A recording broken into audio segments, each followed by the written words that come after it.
Lights, camera, action.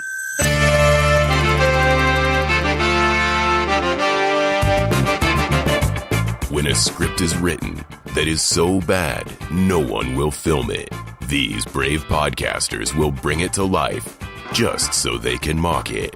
This is Table Reads.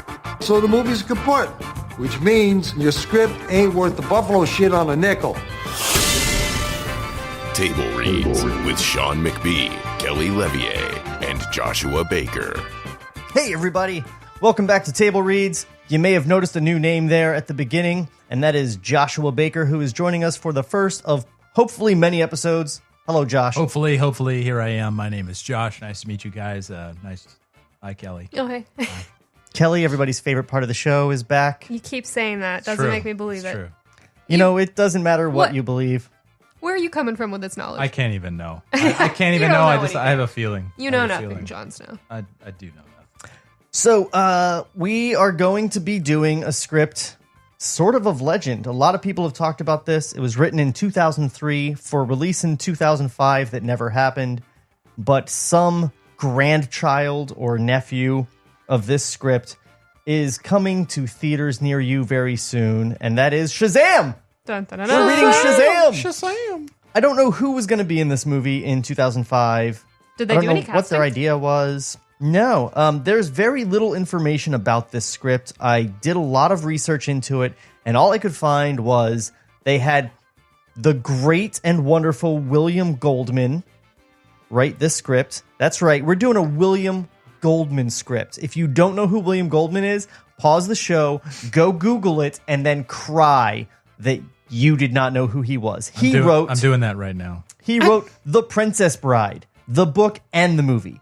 He wrote All the President's Men, for which he won an Oscar. He wrote Butch Cassidy and the Sundance Kid, for which he won an Oscar.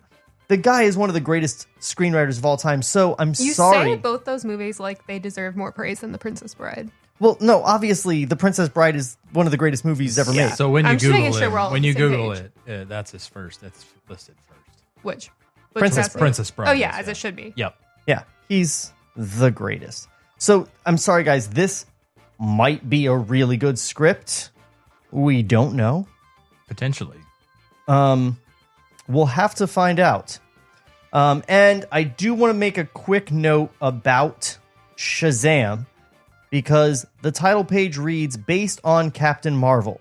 And no, it is not based on the Brie Larson character or any permutation of that character. This is the original Captain Marvel, who was made in about 1939 to compete with Superman, and ended up competing mightily. He actually outsold Superman and was first to hit movie screens in 1941 before Superman, even though he was sort of a ripoff. And the story is, because they felt he was a ripoff and they were totally eating into their profits, DC sued Fawcett Comics, the creators of Shazam, or publishers of Shazam. I mean, if they're eating in my profits, of I would Captain sue Marvel. them. I would sue them. Yeah. Those are my profits. Give me my money. Give me my money. They sued the publishers of Captain Marvel, Fawcett. The lawsuit didn't go to trial until 48, didn't get settled in DC's favor until 54, at which point Fawcett was barred from publishing any more Captain Marvel comics. And so they just stopped publishing it. Did you read anything about them having to pay or anything? I'm sure they had to pay reparations. Yeah, you would think like Probably. They did continue operating other comics during this period. I mean, this seems like a lot of time to have passed in between. So it's like, Yeah, I feel like give they me my would've had money to in pay- between, right? Yeah, Like, Yeah.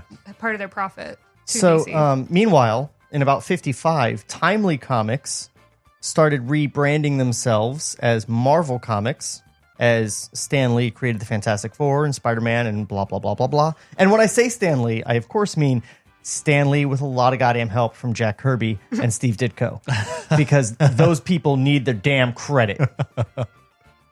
I know Stan is recently deceased, and we're all very sad about it, but share some fucking credit, Stan. So anyway, with Marvel now being Marvel Comics and really shaking up the whole comic book scene, another comic company was like, hey, no one's using that Captain Marvel name. Let's make our own shitty character called Captain Marvel. And Marvel went, no, y'all need to stop. And so in order to protect their name, they decided to create their own character called Captain Marvel just so they could trademark it and other people couldn't go on using Marvel in the name of a superhero. Makes sense.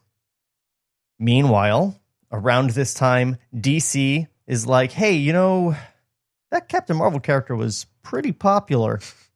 And those rights are just sitting there. Why don't we license them from We Fawcett? fought for 10 years to get them. Yeah. So I'm going to use that thing. So Fawcett still had Captain Marvel, but they couldn't publish it. So they're like, okay, we'll license it to you. You pay us and you can put the character in your comics. So DC started putting the original Captain Marvel back out. And because of Marvel's trademark on Captain Marvel, they couldn't call the book Captain Marvel. The character was Captain Marvel, but the book was Shazam, the original Captain Marvel, until Marvel made them stop using that title, and it became Shazam, the world's mightiest mortal. Comic book pettiness is my favorite, hole to jump down. You know that only DC and Marvel are allowed to call superheroes. They have a co-trademark on the term superhero. They put aside Are their you serious? pettiness I didn't know that. to be petty, like one petty conglomerate. Yeah. They're like, hey, some people are trying to put capes on some shit. We need to stop Can't stand them. for that shit. So, I feel like that's just cultural, like a cultural. I guess they created the idea, so that's crazy that I mean, they it's can like trademark it. Band-Aids. Well, everyone I think calls it's it Band-Aids, crazy. but it's not all Band-Aids. I think it's crazy that it's a co-trademark, because if Marvel came to me with that idea, like, hey, let's co-trademark this, I would say, where were you for the first 25 years? Seriously. Yeah. I mean, Yeah. I just take the idea and run. yeah. Yeah. We had Superman in 38. What were y'all doing? Huh? That's Yeah. what I Timely thought. comics. Timely. I mean, Indeed. in 1940, they did have the original Human Torch and Captain America in about 40-41. But then they stopped publishing them for several years. Anyway, I know too much about comics. I am a fucking nerd. You are an encyclopedia. So, so the character went on being called Captain Marvel in books that were called Shazam, who is the name of the wizard that gives Captain Marvel his powers, which you'll learn in this script. But in about 2012, Jeff Johns said, guys, this is dumb. Everyone thinks the character is called Shazam anyway. Why don't we just change his name to Shazam? Oh, that's a good idea. Oh, we should totally do that. Yeah. Never mind. So I didn't read this line of comics where this change happened and they introduce his new origin. But I guess the wizard was like, okay, you have my powers. And My you know what? name. Take my name too. And my axe. Wink. And my axe. Also, take my long beard. No, that's cool. I'm really Good good. without the beard. But the beard will go to waste. Oh, poop. He's gone already. Beards are in now. Anyway, I told that lengthy and boring story just because he's going to be referred to as Captain Marvel in this script, as it takes place before Jeff Johns made that change. And if you've seen the trailers for the new movie, you're not going to hear the words Captain Marvel. When you go see the movie, you're not going to hear the words Captain Marvel. And guys, the Marvel Captain Marvel movie just came out. And by the way, it was awesome. I think we all know how awesome it was because we all saw it because it came out in the past, right? Yeah. It came out way long ago. On March 8th, it came March out. 8th. Yeah, no, Loved it. Live's awesome. Yeah. Highly recommend Easily it. the best Marvel movie. Where So she good. punches the old lady? Yeah. Jude Law. I think we can all say Jude Law. Right. I mean. Jude. Yeah. So, anyway, that was all just so you don't get confused when you hear Captain Marvel. It's still a man. It's not Brie Larson. And that's my lengthy story to explain that to you. Fade in. Fade in on a fast-moving shot of a large building. We are looking at a world-class security compound. Don't put exterior security compound or anything like that. Just tell us what it is. Camera keeps going, but veers down closer to the ground. And through some thickly barred windows now, we can see movement. The warden and a platoon of guards are rushing somewhere. Cut 2, inside, and the warden. His name is Hackman, and this is a world-class guy. You can tell by looking at him. He's just like, he shines. Hackman has an innate sense of decency, but you can also tell from his face that he is as tough as he has to be. You get the feeling that this is a man who has seen everything, which is why the look on his face is so odd, for clearly he is afraid of something. Good luck acting all that, guys. And by guys, I mean whoever would have been cast as this warden. Like, just in his face, he needs to show decency, that he's seen a lot. It's a lot. Josh Brolin. All in an instant. Josh Brolin. Sold. You just like Josh's. Well, yeah. I mean, it's a great name. We are, at the moment, in a totally sterile corridor. Everything barred. The warden goes even faster, gesturing up ahead. Cut 2, up ahead. And a thick metal door, closed and locked. Cut 2, Hackman leading the platoon of men, shouting it out. Open it! Open the damn thing!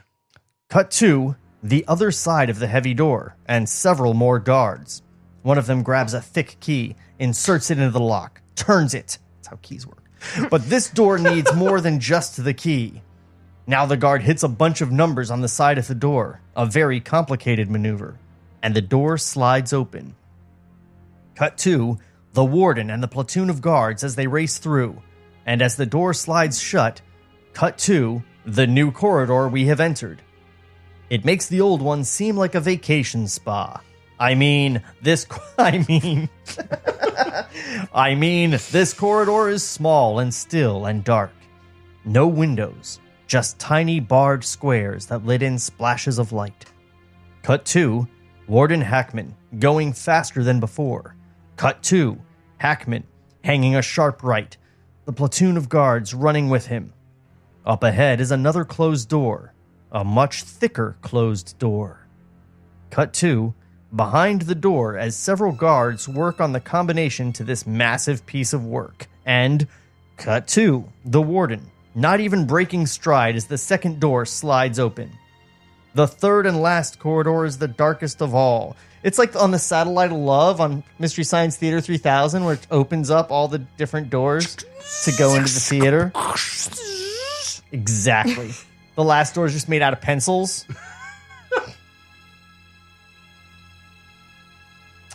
The third and last corridor is the darkest of all, and the shortest. Steep stairs lead down. We could be entering a dungeon. Probably we are entering the modern equivalent of a dungeon. It's Surprise, this is the first script for 50 Shades of Grey. There's EDM music. There's a lot of uncertainty in these directions. This is, baby, I don't know. Cut 2, the stairs as Hackman plunges down, the guards following. At the bottom of the stairs, a man stands. A doctor. Distinguished and brilliant. The doctor says nothing, simply waits for Hackman to join him. Hackman gestures for the doctor to lead the way. Cut 2, the dankest place yet.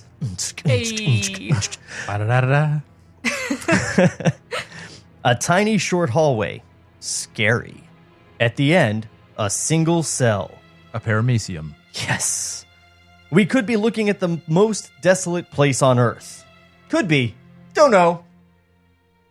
Chuck E. Cheese? Cut 2. Ooh, too soon. The doctor and the warden as they enter. There is a cot at the far end of the room. A sheet covers the outline of a body. Cut 2, Warden Hackman. He glances at the doctor, nods once. The doctor reaches down, whips the sheet away, and as it flies off the body, cut 2, a corpse. Yes, you said it was a body. The deadest man you ever saw. They bolded that shit. Harvey Weinstein. Ooh. Deader or less dead than Kevin Spacey? Discuss. Kevin Spacey. Oh man, he came out swinging. Yeah, he came out swinging. That motherfucker's got some audacity. Like, Look, guys, look. Bad. You should know I'm gay. That excuse me, fixes everything. right? Me being a horrible human. the deadest career you ever saw. I can't help being a terrible person. I'm gay. I'm what? Who's upset? Yeah. Good lord. I don't see why. Probably pushing 50, small, thin, bald. Yeah. Oh, okay. I mean, deadest man you ever saw. I'm still expecting Billy Crystal to jump out at me. Oh no. No. Not because he's dead, but because of He's Miracle only Max. mostly dead. Yes. Okay. It is William Goldman. I'm Okay. gonna divert for a minute and tell you that I met Billy Crystal and he fucking Miracle Maxed in my face. I think you've told this story on Table Reads before. Maybe, but Billy Crystal did lines in Miracle Max's voice in my face. Awesome. A mutton, lettuce, and tomato sandwich where the mutton is just so. He did that at me. Cool. One of the highlights of my life. Just saying, the deadest man you ever saw. Jeez. Probably was pushing 50. Small, thin, bald, pale, lifeless. Could have been dead forever. Cut to the corpse. Close up. Get right the fuck in there. Even now, there is something strange and different about him. Something brilliant and awful. And more than anything, frightening. It sounds sort of like he's just like, okay, what is he now? It's brilliant and awful and frightening. Michael Jackson's corpse. Ooh. Oh, Ooh. that is frightening. Dark. Yeah, real dark. All right, where are we? Sorry, I lost my place. Hold on the corpse. Hold on the corpse. And as we watch this, the lips begin to barely move. Cut to Warden Hackman, stunned, taking a step back. Cut to the corpse, close up. And no, it's not about to speak. We are about to see something so much worse that we will never be able to forget it. An insect crawls out of the corpse's mouth. A giant black insect. A cockroach. How big is this insect? Approximately giant. I mean, giant is like the size of like a Volkswagen, right? Why Like, couldn't we start with cockroach also? Like a cockroach crawls out. Like Because then it's just a cockroach, a giant black insect. Then you're just telling me the definition of They're a cockroach. saying that you're going to show you the giant black insect, but it's not clear that it's a cockroach yet, but right? Like, I mean, once you see a little bit of a cockroach, you know it's a cockroach. That's true. And they're not really black; they're kind of brown. They're kind of brown. Unless it's crawling out legs first. And then you're just like, ooh, insect legs. But then That would mean it's scooting out towards you. yeah, that's the story weird. of the scooting cockroach. and I wish that our viewers could have seen my Frantic flailing. my insect leg flailing. That's pretty good. Cut to Warden Hackman as a cry escapes him. Ah! And as he moves another step away, clearly he is no fan of bugs. What is that? It's nothing. He collected them. I think they were the only things on Earth he cared for. Cut to the roach as the prison doctor reaches for it. Why? Why would you do that? Because he's both distinguished and brilliant. Of course.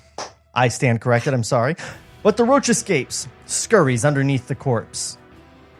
Get rid of that thing. You're not going to like this. Cut to the corpse as the prison doctor grips his shoulders, tilts him up off the sheet, and get ready now. Cut to underneath the body. Lots and lots of roaches, as well as countless other bugs, ants and beetles, and you name it. You know, that stuff from Temple of Doom. You know, bugs. Gross. All of them clinging together. Gross. Cut to Warden Hackman, horrified, as the prison doctor tries for calm. Yes, it's awful, but I'm used to it, and there are good things, too. Wonderful things. There are 0 vital signs. And best of all, I think he died in pain. See? There is a God. Cut to, I just want to say, that's not just my read of that. It said he was exultant. It did. In the And parents' then credit. underlined I mean, it. that's pretty good, but I mean, you're pretty exultant. Thanks. Cut to Warden Hackman close up, and suddenly he is shouting. No! No! Wrong! He's alive! Cut to the dead man, as the warden does an incredible thing and leaps on the corpse, puts both hands to its throat, starts to strangle it. And the doctor for a moment is too startled to move. Then he leaps on Warden Hackman as he struggles to pull him off the dead guy. The cot topples over, slams into the cold cement floor. The bugs scatter all the hell around, and the madness goes on. The warden still trying to kill the corpse, the doctor shouting out for the guards. And here they come, the platoon of guards, pouring into this tiny dungeon. And some of them do their best with the warden. But the rest of them are terrified of the bugs. Some soldiers. But the rest of them are terrified of the bugs and roaches, and as they slap at them and try to stomp on them, the bugs run in crazy zigzags to try to get away. As the battle goes on and the shouting builds, cut to something never seen. We are looking at a giant sculpted face, maybe 20 feet high, maybe 50 feet up in the air. What's with all the maybes? Who could say? Yeah. Who's carrying the meter stick? It's, I would think the writer. The director, I would think- director of cinematography is like, how high do you want it? It's like, maybe 50 feet. Yeah, I feel like Which is it? the writer's supposed to give you, these are called the directions, Right. not the suggestions. Yeah. Just give a strong maybe. Kind of, sort of. Feel it out. The expression on the face is one of total arrogance. Same. Impossible to say where we are, but now we hear hurried footsteps, echoing, coming closer, going past, growing softer. The footsteps come to a halt, and in the distance, voices. Bring me the boy. So soon? Bring him. He's still very young. What if he isn't ready? If he is not, everybody dies. Now the footsteps come closer again, back from where they began. I almost said whence? It It would have worked. Yeah, like it would have worked. It just felt right. From whence they came. Camera moves in on the giant face. Of course, it's stone, cannot change expression. But as we watch, the face alters. Now the expression is this. Rage. It's underlined. I It's had to pretty give it good. the That's- extra. That's pretty good.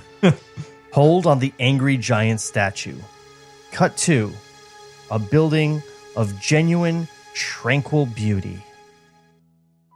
This is the Gates Orphanage, and it is close, but not too close, to New York City.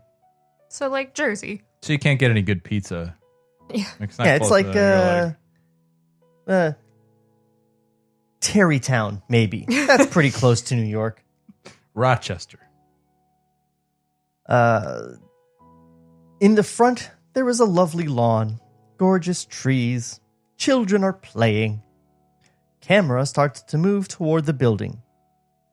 We go past a discreet sign saying where we are, and now as the building comes close, we can make out voices. Tell us your interests, Billy. Your main talent. What is it? I don't think I could ever talk about that with you. Now, son, see, there's a big difference right there. There's a big mistake. There's a big mistake right there. If we're going to enter each other's lives, well, we can't have secrets. Cut 2. Inside the interview room in the orphanage. Again, no slug lines. No. Maybe he was writing scripts before they had slug lines, and he's like, fuck that, I'm not doing that. You'll figure it out. It's the place where would-be parents talk to kids they might be interested in adopting. A couple of chairs, a sofa, a desk, all very comfortable. The male and female voices we have heard thus far belong to a couple in their mid-40s. The woman has clearly had some facial work done. Rude. She dresses in clothing that did not come from a thrift shop. But maybe from Target. I mean, could she? I don't know that says anything about her. Macy's. Except she's not a half a hobo. Or she doesn't enjoy a good deal. Yeah. True. Also true.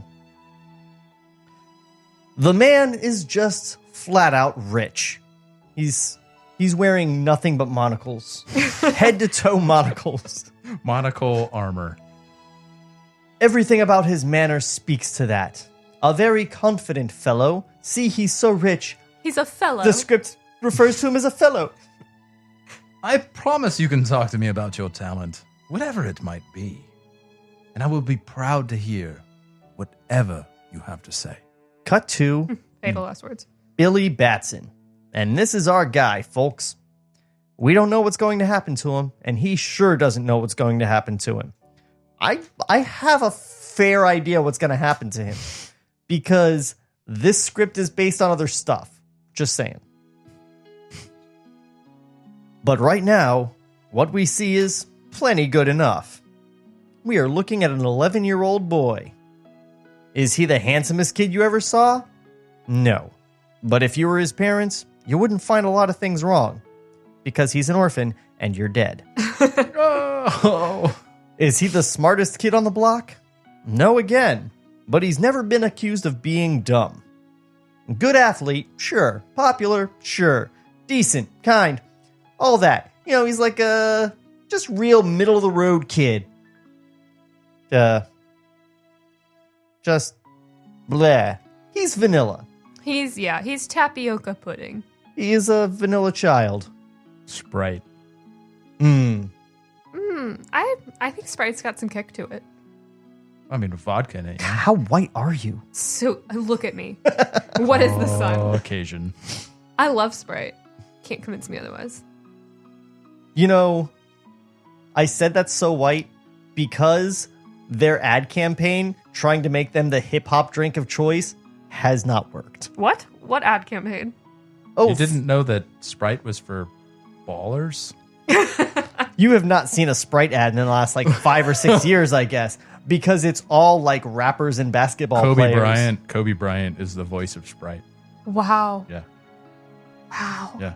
It's a big deal. Today I learned. Obey your thirst. TIL, everybody. TIL. But right now, he seems reluctant to speak. I'm just dying to know your talent, Billy. Just say it. Fancy wife. That's Kelly me. is portraying now My dream. fancy wife. She is a fancy wife. And you can tell she's fancy because she doesn't shop at Goodwill. That's the bar. I feel like you could go to Goodwill and get like a Dooney and Burke on the right day. Like Oh, you could go easy. get a Coach purse, whatever, like fly-ass shoes. You know, in about the mid-90s, though, That's true. Goodwill started Googling shit, and they're like, oh, yeah, that's expensive. You're going to pay for that. A whole $30. Cut to Billy, close up. I'm the greatest belcher in the world. Oh, Billy. Cut to Oh, Billy. the rich husband and the fancy wife as they are stunned. Yes. Yes. But more than that, they don't like it. And it's a weird line. They're stunned, yes, but more than that, they don't like it. Is that more than that? My disgusted fancy face. That seems somewhere less than stunned, I'm going to say. Maybe slightly. What do you mean you don't have Beefeater's gin?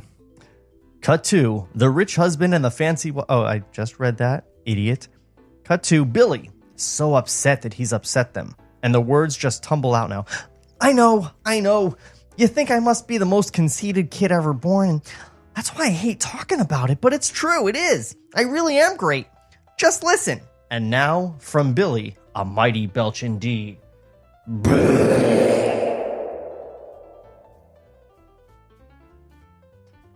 On that... Oh, wait. There's like all this direction in a parenthetical. The husband and wife are appalled, but Billy, he's humiliated. Aw, that was horrible. That was a nothing belch. Try this one. And he sucks in some air. Oh, not again. Belches again, much louder.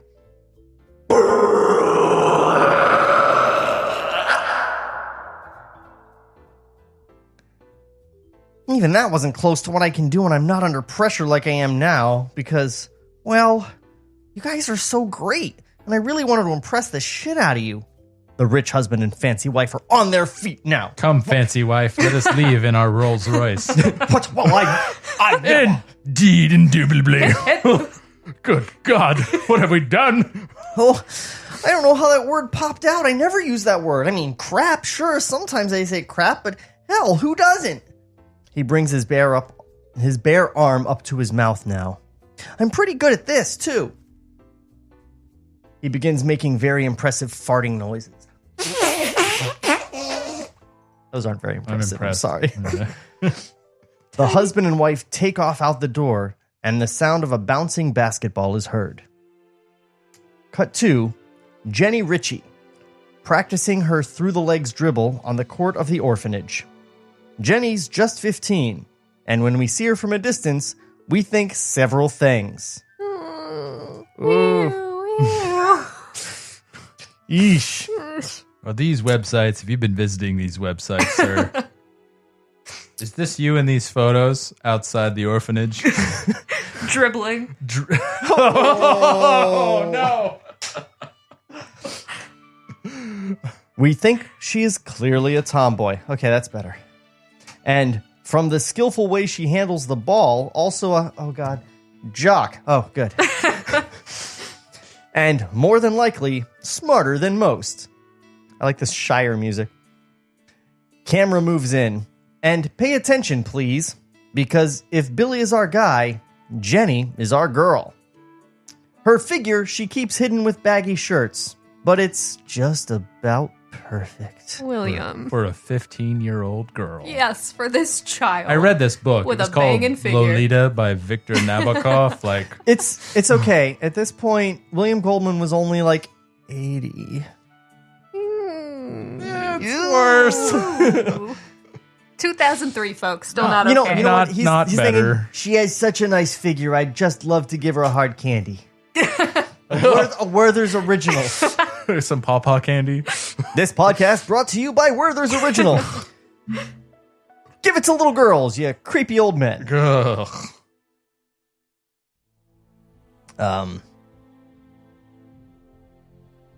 The face. Oh, yeah, just about perfect. The face, though, is what you can't forget. She is simply the most gorgeous young teenager you ever saw. Oh, William. Oh. Literally specifies young teenager. This is stuff he's clicking on in the middle of the night. Yep. Like, I'm going to write the hell out of this script. Hold on, I think I should research this.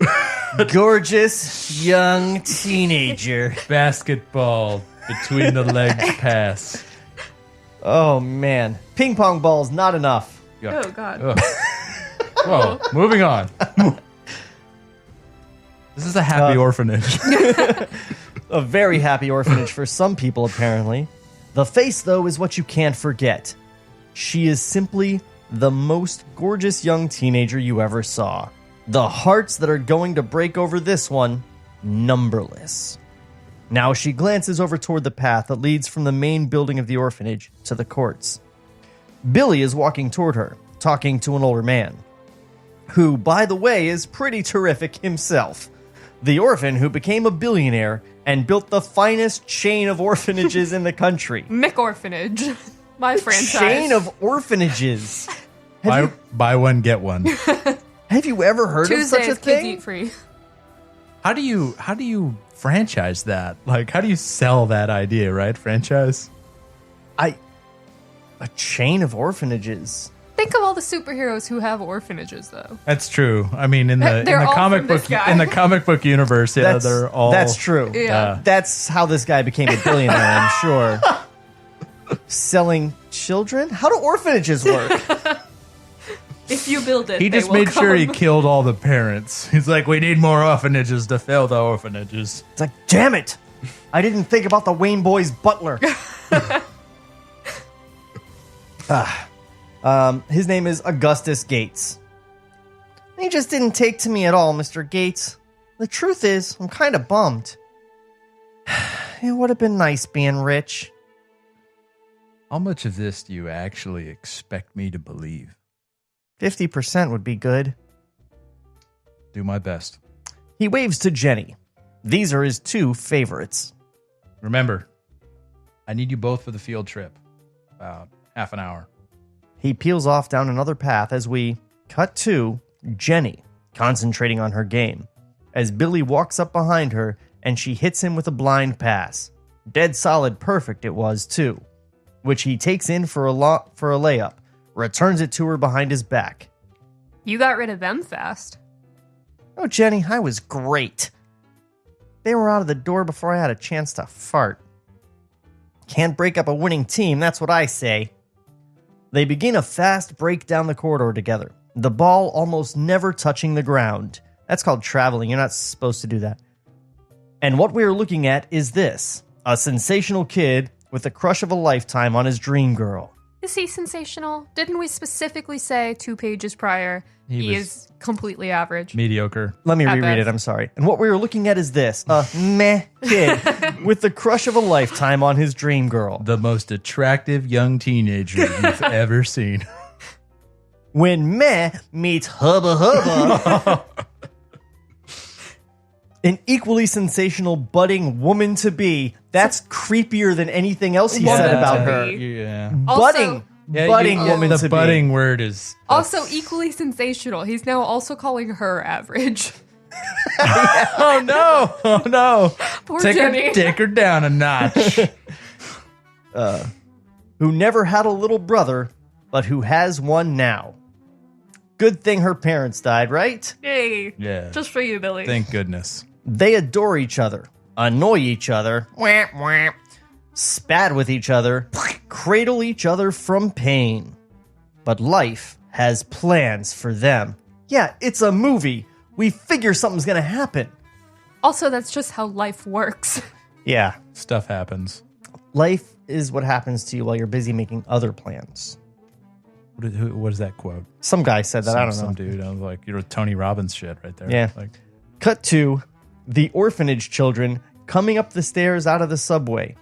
Mr. Gates leads them, glancing back down toward Billy and Jenny, who bring up the rear. Jenny signals all is well. Are they doing some sort of crime? Yeah, you gotta wave him forward. All Je- clear? fan out. She does fan that out, like yeah. fist thing Yeah, up for everybody to stop. Wait. Go, go, go, go, Go, go, go. Move. Line up on the door. Cut to Mr. Gates nodding, leaving the subway as the kids move with him. Ahead is the enormous Museum of Natural History. They're gonna rob the museum. Dinosaur teeth. Cut to Billy and Jenny going up the stairs. He points off. What's that, I wonder? As she follows where he's pointing, he tries to hip her against the wall, but Ooh. she senses it, moves away. That's not how sex works, Billy. He's 11. It's not the side, it's... They don't have the internet. What's that, I wonder? You are pathetic. Now, casually, she puts her foot out, shrieks with laughter as he trips, dashes up the steps, and out of sight as we cut to Billy, starting after her, but he doesn't have his balance, stumbles hard. Cut to Billy as he falls, his head colliding against the concrete steps. Cut to Billy, close up, stunned. He just lies there, blinking slowly. She just straight up got this kid a concussion and then just bailed. Little bitch. Then, cut to... Table Reads will return after this brief word from our sponsors. Lights, camera, action. So the movie's kaput, which means your script ain't worth the buffalo shit on a nickel. Now, back to Table Reads. So, what do you guys think so far of William Goldman's attempt at a superhero script? I'm wondering where the cockroaches are. They are giant. They're giant, yeah. Maybe they're in the Natural History Museum. Maybe. That opening scene was oddly, separate from... I haven't seen anything leading to that. Though I do love the idea of there being a dungeon several floors beneath the Natural History Museum. It may be... Would it surprise anyone? It may be part of the franchised orphanages. It's true. Seems like a good place to hide your secret modern dungeon. That's the one that leads to all the rigorous rules for the franchisees. Oh, God.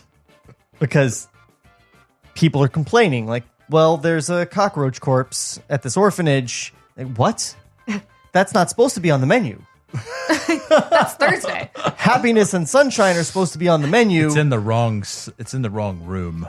Is really what it is. It's in the wrong DC era. Is what it is. Yeah.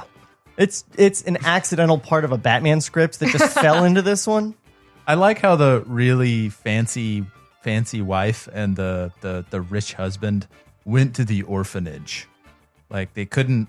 I feel like they'd be able to find a kid wherever they wanted, but they went to Augustus Gates. Well, if they're in New chain York of City orphanages, people, why would you not go to the... I'm not saying that they wouldn't go to an orphanage, but what I'm saying is they might go to a more convenient orphanage, maybe one that was in New York City, not outside, just far not enough too from close New York City. to New York City. No, I'm pretty sure that's how Angelina Jolie got all hers. She just walked in. What she would do, she would go to Indonesia and she'd be like, "Is there a Gates orphanage around here anywhere?"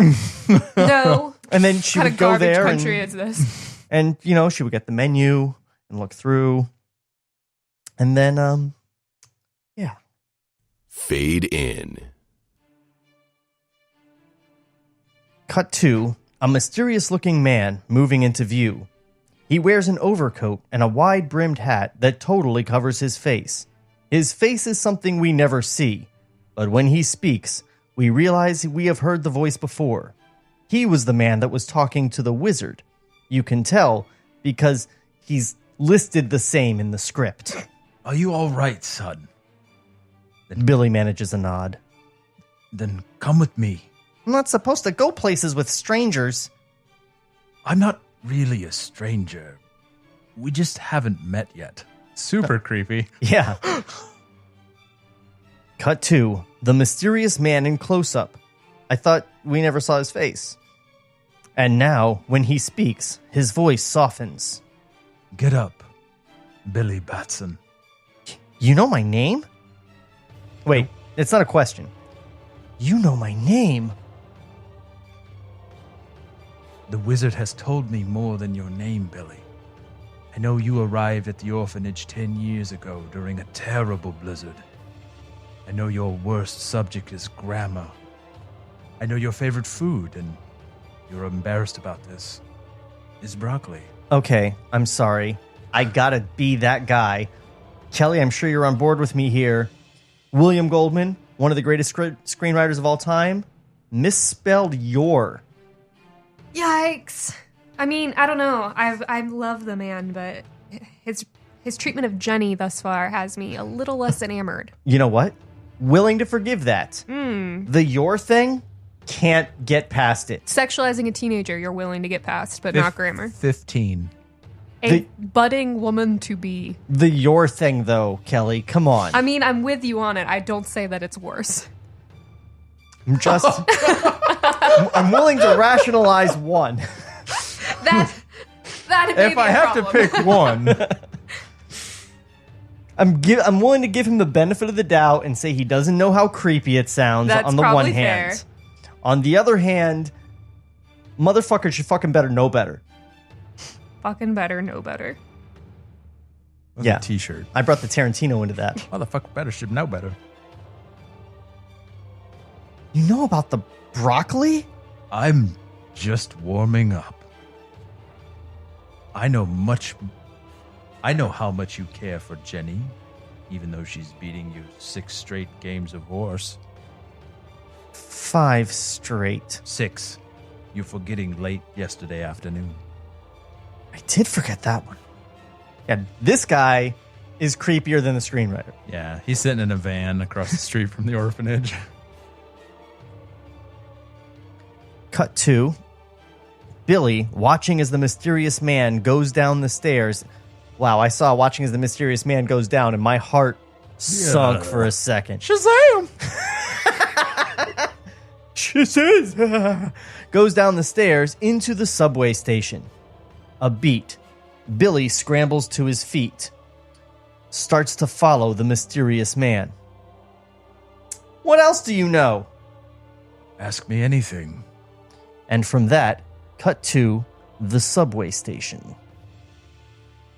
Crammed with people hurrying and scurrying this way and that. This way, that way, excuse me. The mysterious man moves quickly, Billy doing his best to keep up. And they're making very good time because when the mysterious man moves, the crowd seems to part, staying out of his way. Okay, what did I have for breakfast? Out of your entire life, you picked breakfast? You're a few minutes late, overslept again, and you had the granola that you were out of peach yogurt, which is the only kind you really like, so you were stuck with plain low-fat. Billy nods, starts to speak. Please, you wanted to hear about breakfast. I wasn't finished.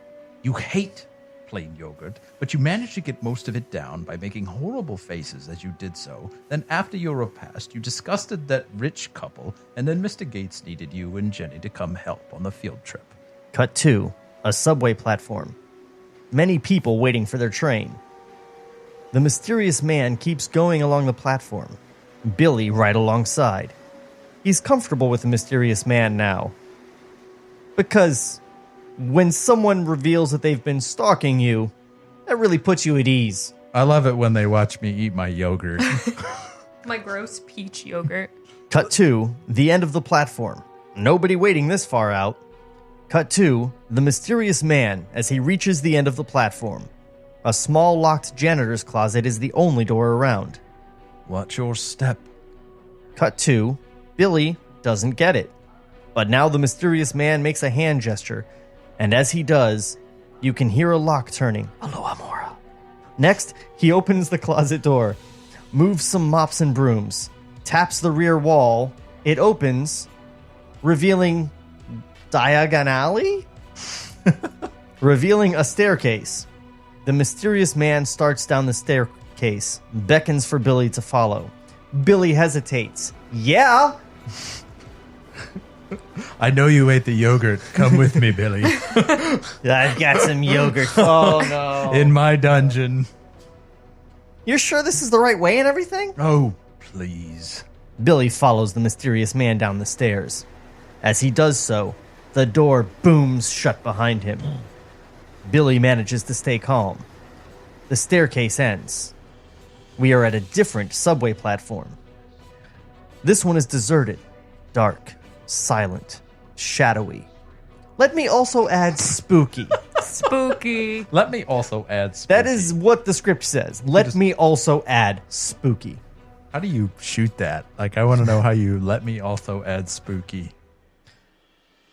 This doesn't seem like a popular stop. It only exists for you, Billy. And as we established, you're not popular. You are the most mediocre 11-year-old child. You'll never get with that delicious 15-something. Oh, yeah, she is like 4 years older than him. Yeah. Oh yeah. Oh, man. He does not stand a chance. Not one chance in hell. And then he snaps his fingers as if summoning something. And 2 red dragon's eyes appear out of the darkness at the far end of the single track. And then this thing is hurtling toward them. By thing, do you mean dragon? Car. I mean, just a guess. Billy gasps, jumps back, eyes wide. Because here it comes. Cut to what's careening toward them. And it isn't a oh, fuck me, sorry. And it isn't a dragon, but it sure looks like one. A metal dragon with gleaming eyes, serving as headlights and strange paintings on the sides. Symbols from the past. The noise is way past deafening. Just pretend. Cut to Billy, hands going to his ears, but only for a moment, because suddenly the dragon car stops dead. Quiet now. Oh, by the way, no one is driving the thing. It says, oh, by the way. The mysterious man gestures toward the car. A door slides open. The mysterious man points inside. Cut to Billy. Not all that crazy about getting into this driverless machine. Shouldn't we wait for the engineer? The wizard has everything arranged. I figured that. Slowly he enters. Cut to inside the dragon car. The mysterious man gestures for Billy to sit in the very front seat. Billy walks to it, looks around. The walls are painted in the same symbols as the outside. They evoke ancient worlds. Billy sits. Have no fear. He gestures. The door slides shut. And locks. And suddenly the dragon car takes off! Cut to a black tunnel. A long black tunnel. The dragon car rockets into it. The noise is deafening again. Billy turns, starts to speak to the mysterious man. Cut to Billy, close up. And he realizes something. The mysterious man is gone. He's all alone. Holy moly. That's a catchphrase, everybody. Holy moly. Holy moly. Captain Marvel catchphrase.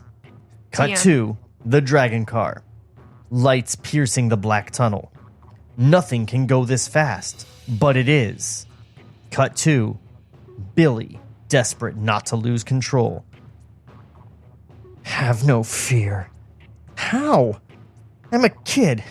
I'm a kid trapped on a nut train. The train is probably going to someplace horrible, so somebody please tell me. How can I have no fear?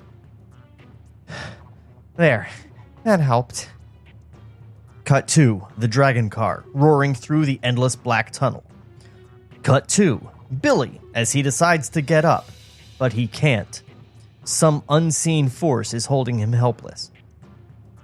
Better and better. He just keeps staring around as we cut to the black tunnel with the lights piercing the darkness, and somehow the dragon car's picking up speed.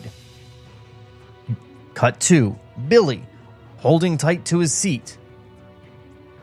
Hey, car, please, no more surprises! Cut to the dragon car, and maybe it understands because no sooner has Billy spoken to it when we cut to the tunnel, and down we go. It's the steepest drop you ever saw. Damn near free fall. He has a lot of hyperbole. He does. It's all the most you Yeah. ever saw. Yeah. Oh my God, Donald Trump wrote this.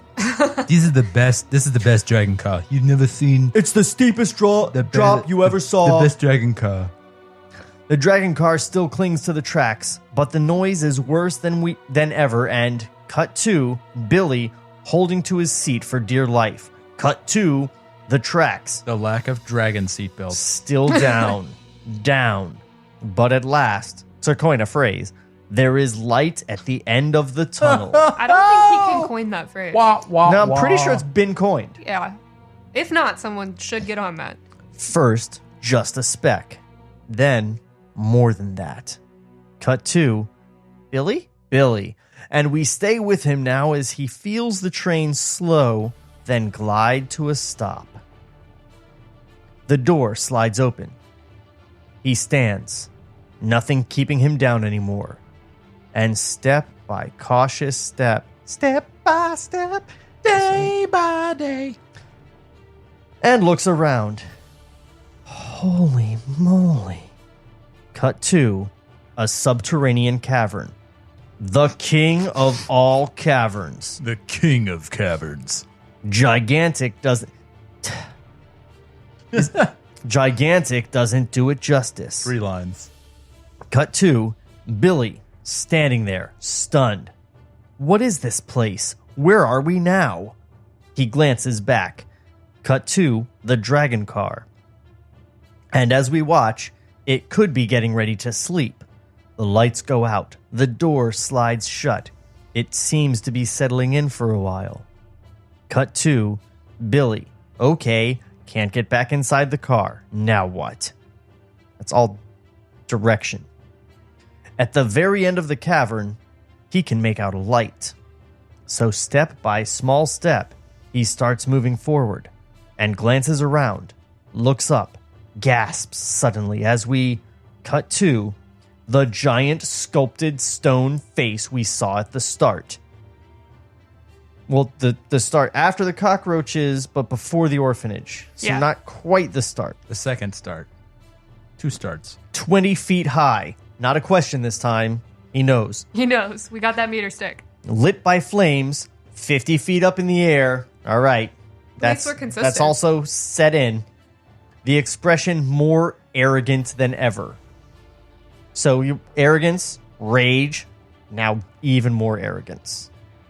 All that rage made him arrogant. Sure. The most arrogant. That's our new hipster band. We're just going to call it Most Arrogant. I like it. Whatever.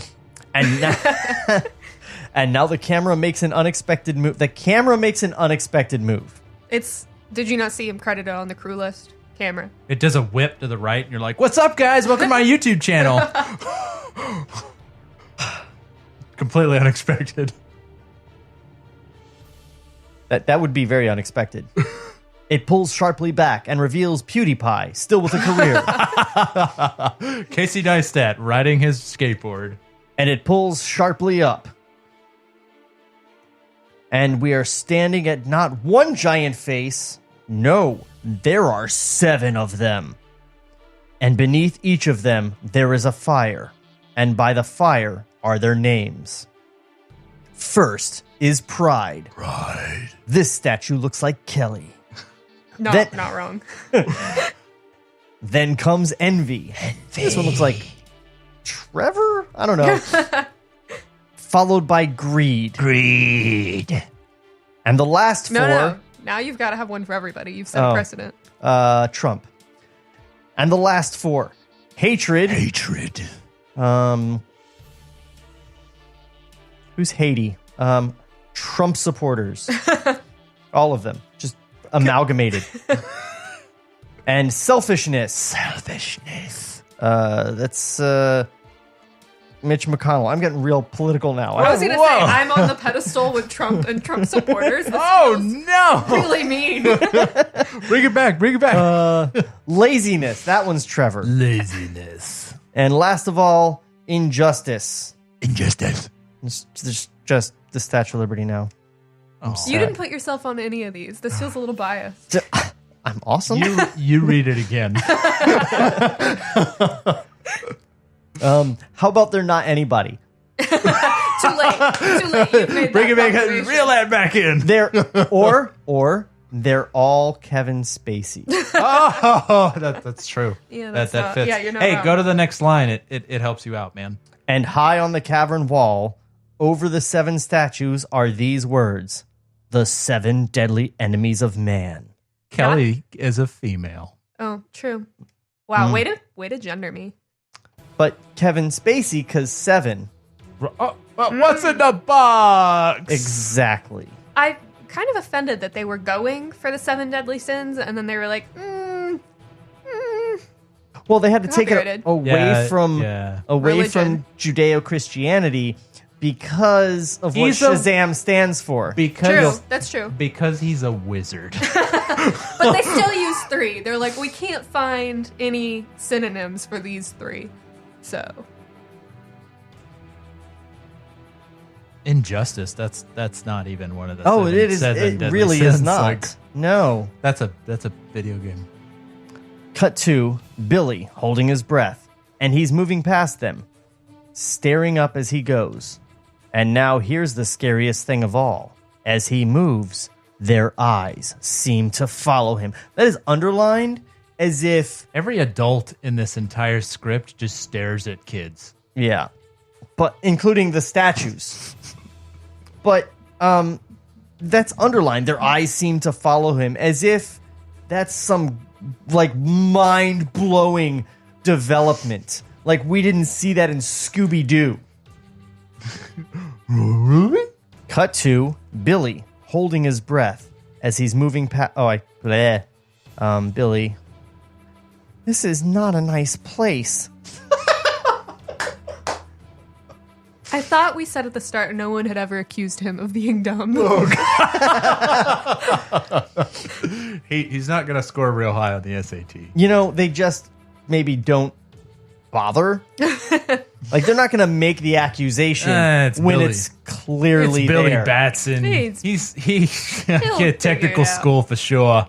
No one ever accused Forrest Gump of being dumb. It was plainly obvious. I know what comic books are. The 7 faces filled with anger, their eyes still following him. Wait, none of them is anger. None of them is like rage or wrath or... hatred. Enemies, There's hatred. enemies Okay. of man. So that one should be filled with anger. The others can be filled with different stuff. Filled with anger, their eyes still following him as Billy moves past the last of them. Cut to the end of the tunnel and the light Billy saw. And sure, Billy's seen some out of the ordinary stuff since he fell and hit his head, but nothing has prepared him for this. Cut to a large marble throne and a man sitting there. Naked. I'm sorry. How is a guy sitting on a marble throne any weirder than a dragon train or the statues with eyes following him? Or even how he got into the subway. The Diagon Alley. Yeah. That's... Arguably the most normal part of this all. Yeah. I mean, it's like kind of a trope. That's now, what but- it is. Nothing could prepare him for this level of normalcy. Fair. To the right, a giant globe of the world. To the left, a permanent fire burns in a large brazier. How does he know it's permanent? Oh, it says dedicated to the unknown soldier. Is that what the everlasting flame is? Yeah, it's a. Or is it JFK? I don't know. No, it's an unknown soldier. Yeah. Okay, great. Yeah. No, that's right. So I knew what I was talking about, and then I belied that no, I didn't. Both of those things. And above the throne, a gigantic marble block is suspended. Who knows how many tons? Then he'll later tell us exactly how many tons. 453 tons. Held up by a single thread. That's right, a thread. And a thin one. And getting thinner all the time as we can see it is unraveling. Not good for much longer. I've never seen a thread unravel. Like just a single thread. Like You can hear it go ping, ping, ping, ping, ping, ping, ping. Exactly. You know, you've seen cartoons. yeah. Now to the man on the throne. He must be the oldest the earth has ever seen. Long white beard, flowing white robes. When the wizard speaks, we'll recognize the voice. This is Gandalf, Frodo, Mr. the Frodo. White. This was the wizard we heard at the opening. Cut to Billy, staring up at the guy, who just studies him. The silence goes on. Then, hi. Welcome, Billy Batson. You know my name, too. Yeah, I'm a fucking wizard. I know everything. Cut 2. The wizard. Close up. I am Shazam! Suddenly, he is a huge black cloud above him. Suddenly, there is a huge black cloud above him. A blinding lightning flash blazes out of the cloud. And from nowhere, a deafening peal of thunder. Same thing, I guess.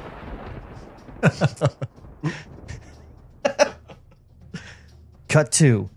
Billy, stunned, staring at the wizard, because behind him, on the wall, a curious inscription has appeared. 6 names appear on the inscription. Solomon, wisdom. Hercules, strength. Atlas, stamina.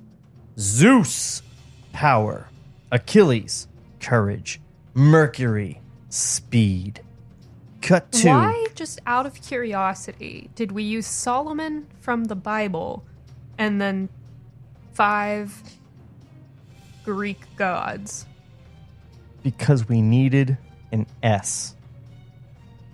Yeah. Yeah, touche. To make it that'll do it. Shazam. I feel like they could have thrown in like a Hera. Right, Or, like or a Minerva. Yeah, or like a... Yeah, I don't know. Yeah, also, I mean, Hercules is... Wait. Which one was Heracles? Greek or Roman? Heracles is was Greek. Okay, yeah. so they've got the Roman version of Hercules, and then Zeus is Greek. Right. Atlas is Greek, Achilles is Greek, and Mercury is Greek. No, Yeah. Mercury is Roman. Hermes is. Oh, Mercury, you're right, Yeah, you're right, yeah. Yeah. So, a bunch of Greco-Romans, and then Solomon. They're like, oh, shit, there's no one in the pantheon with an S. Saturn. Yeah, they could have done Saturn. But that's not wisdom. That's a god of war. No, Saturn was the god of time. Mars was the god of war. Yeah. Ares. Kronos is time. Oh, yeah. I didn't really watch my wife play God of War 4. Welcome to World Theology History. Today we're talking about every religion. Yeah, literally. I mean, apparently. Why not throw some Norse in here? Yeah, right? Odin could have been for wisdom. He gave an eye away for it. Then he would have But there's been... no O in Shazam. He would have been Ohazam. Oh, Hazam. I'm into it. I feel like it wouldn't play well. No. Cut 2. Billy and the Wizard, as the wizard points to the names. Of course you know who they are. We haven't gotten that far in school yet. You are very young for this job. Job? Gross. You mean like cutting grass and stuff? Cut 2. The Wizard. He looks down at the kid, more worried now. I haven't had a decision of this importance for so long. What if I'm making a mistake? Those are immortals, Billy Batson. I have been using their powers to battle evil for 3,000 years. But my time is running out, as you can see. Soon, that will end my days. You could move the throne. I could help you. I'm almost sure we could shove it out of the way. Billy, please. Thank you for your positive thoughts. Thoughts and prayers. But this meeting is not about moving the throne. The future of the world rests on this. The future... You're sure you want me? Billy Batson. I have been following you for a very long time. Ooh. The Historama! And on those words, cut 2. The wall. A gigantic screen has miraculously appeared, and we are looking at the Gates Orphanage. But it's years ago. Winter, a blinding blizzard, and a baby boy has been dumped alone by the sign. The little boy cries and cries from the shock and the cold. Now, a gorgeous 4-year-old girl runs into view. God. God damn. God. William. I'm never going to little watch toddler. Princess Bride again. Like the Why same on way. At least Earth. Buttercup was 21. Yeah. A gorgeous toddler. Hey, look, at least Jenny was 15. It looks, she looks ancient in comparison. Oh, no. Ugh. What grade are you in? Kindergarten? Oh, I'm out. Perfect. Oh, man. I mean, look, you can express that a little girl is beautiful without using a sexually charged word like gorgeous 4-year-old girl. Yeah, not Like, okay. How about adorable? Yeah. You could say like angelic or something like that. Like Yeah, just Something more like, innocent. Yeah, less. something that implies your both hands are on the keyboard. Whoa. Now a gorgeous 4-year-old girl runs into view, not dressed for the blizzard. She wears nothing warm, no coat, nothing to protect her. Is she topless, William? Please God, no. Please no. She stops, looks around, doesn't see anything, starts to run again. Then she spots the little boy, stoops down, lifts him up. He stops crying. As she carries him inside to safety, the historama is gone. That was Jenny saving me, right? The day you met. Cut to the wizard, studying, looking down at Billy. As you will soon learn, this job changes people. It entails great power. Some men, when they grasp that power, become corrupted. Some men, once they have changed, will not go back to being what they were. Instead of fighting evil, they end up becoming evil themselves. I have made choices in the past that did not work out. What happened to them? Oh, I sent them off into deep space for the rest of eternity. But you will never be corrupted by power. That I know. You are too good a person. So Billy's like Goku. Like, just a good theoretical human being, but dumb as a brick, and actually secretly garbage. I cannot comment. I have never watched Dragon Ball Z. What? I do not care for what I have seen of it. I don't even know how to properly address this. Yes, well, you think the DC movies are better than the Marvel movies, so obviously we don't agree on everything. I don't think they're better. I think they're different. I think it's unfair to compare them, because I think they're two very different It is messages. unfair to compare them because some of them are garbage and some of them are Marvel. And some of them are the original Thor. I don't have a soundboard. Shots fired. Oh, that's good. I know good's a compliment, but when you say it like that, it makes me sound like the wuss of the world. Remember, I've done plenty of bad stuff. The wizard just looks at him. Well, I've thought about plenty of bad stuff. The wizard indicates for Billy to continue. Billy mumbles on. Well, I never claimed any of them were the crimes of the century exactly. Billy, and he's not as scared as he was before. Probably because he kind of likes this ancient man. May I continue, please? Evil must be stopped. I can't go on much longer. That's where you come in. Good, I was wondering about that. How exactly? It's very simple. When I reveal my secret to you, whenever you want, you can stop being Billy Batson and become Captain Marvel, the world's mightiest mortal, and spend the rest of your days fighting evil. I'm going too fast for you, aren't I? Billy manages a nod.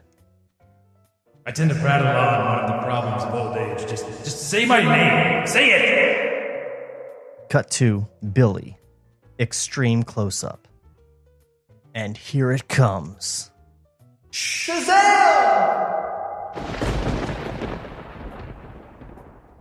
And suddenly, there is a black cloud and a shimmering bolt of lightning and a deafening blast of thunder and, cut to, Billy, lying where he was on the subway steps, as he slowly blinks himself back to consciousness, pulls himself to his feet.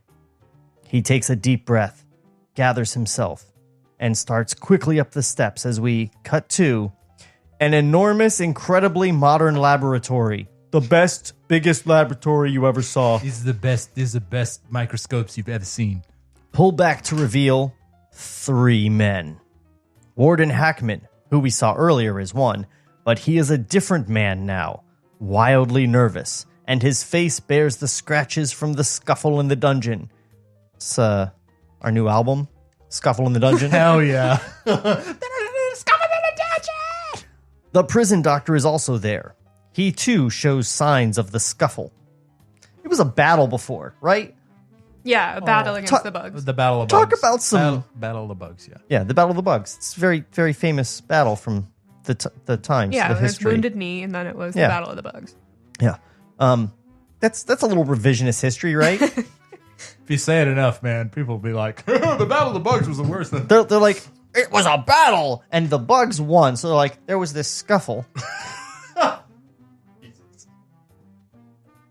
The third man is tiny, thick glasses, very old.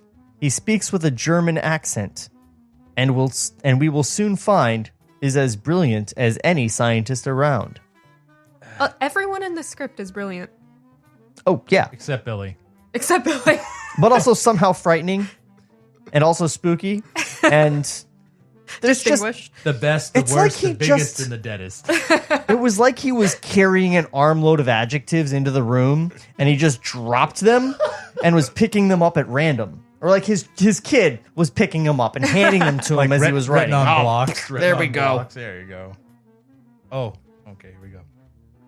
Thank you for coming, Doctor. Here's our problem. A prisoner who has been kept in the deepest solitary confinement for 10 years has died. Why? You must explain. Is this our problem? The prisoner's family has every legal right to collect his body and give it a proper burial. They're arriving later this afternoon to take him away. So? The warden signals and, cut to, a lab door opening. 2 lab technicians enter, pushing a wheelchair. The corpse from the dungeon is strapped into it.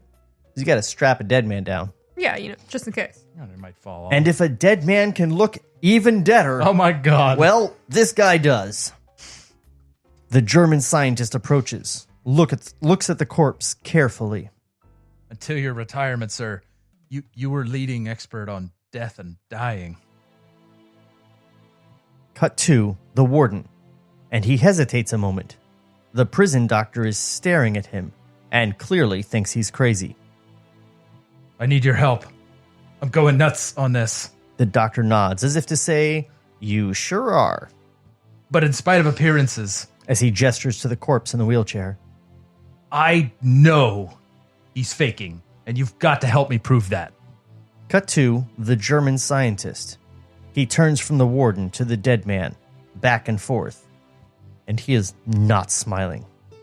You want me to run some tests on this corpse to find out if it's dead?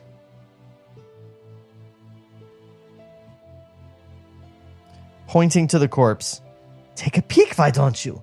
That is what dead looks like. I'm leaving now. Cut to the warden, close up. A final plea. I just know one thing. If somehow I am right, if somehow we are releasing this man to an unsuspecting world, thousands will perish. Remember the slaughter of the innocents in Asia? The heartbreak epidemic in Brazil? I have to be 100% sure before I let Dr. Savannah out of here.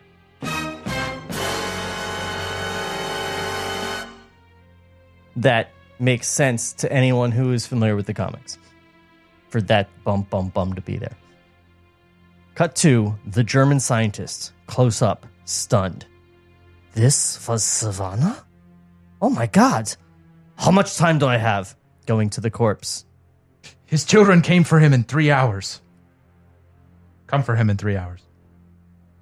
Let's hope that's enough. Fade out.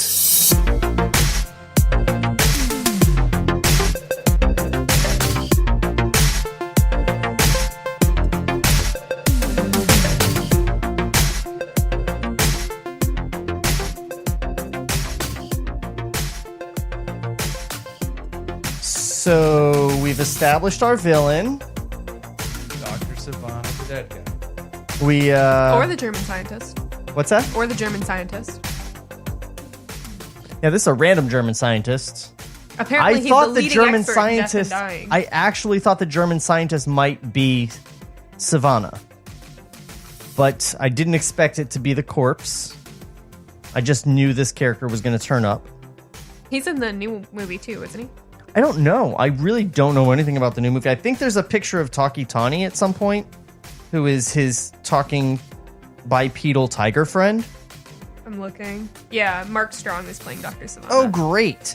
Because last time Mark Strong played a villain in a superhero movie, it worked out so well. So, Joshua, have you got anything that you would like to plug? Anything that you want people to check out? You can check out my website, joshuajbaker.com. You can check out my voiceover demos. Because people need to hear the voices you can do. And the ones that are selling right now are the ones where I'm the happy tech guy, where it's really like, hi, my name is Alex and I really like doing my job for whatever corporation that you like. Like, so that's really where we're going. Yeah. Great. And Kelly? Yeah, check out my cosplay, my Instagram or Facebook. It is X Kira Kelly, Kira Kelloy. And I'll be tagging you in all our social media stuff too. So, hey, because I'm going to try to do social media now, because I would like people to listen to the show, and I would like to let people know that the show is here to listen to. I don't have anything of my own other than this show to plug. I would like to send everyone to YouTube to check out our good friend Trevor's YouTube channel, where he is the self-appointed Looney Tunes critic. He really, really tears apart some Looney Tunes shit, and it's great. I am a huge fan of cartoons and Looney Tunes in particular, and it's a good thing. Go listen to it. Beyond that, I would say come back next week for part 2 of Shazam, everybody. And hopefully Kelly will have some more reading to do. Yeah, poor Kelly. She's so underutilized because, you know what? As shitty as it is, Hollywood underutilizes women. Except for those gorgeous 4-year-olds. Oh, man. Oh. I need a cold shower. Yuck. Ew. Oh, I will say, soon. without giving anything away, I flipped through the next script that we're going to do, and Kelly is going to be busy. Very busy. No pressure. Most of the characters are women. Pressure. I can play later. Definitely. All right, everybody. See you next week. This podcast was created by Shawn McBee. For more, visit TableReadsPodcast.com. Cut to black.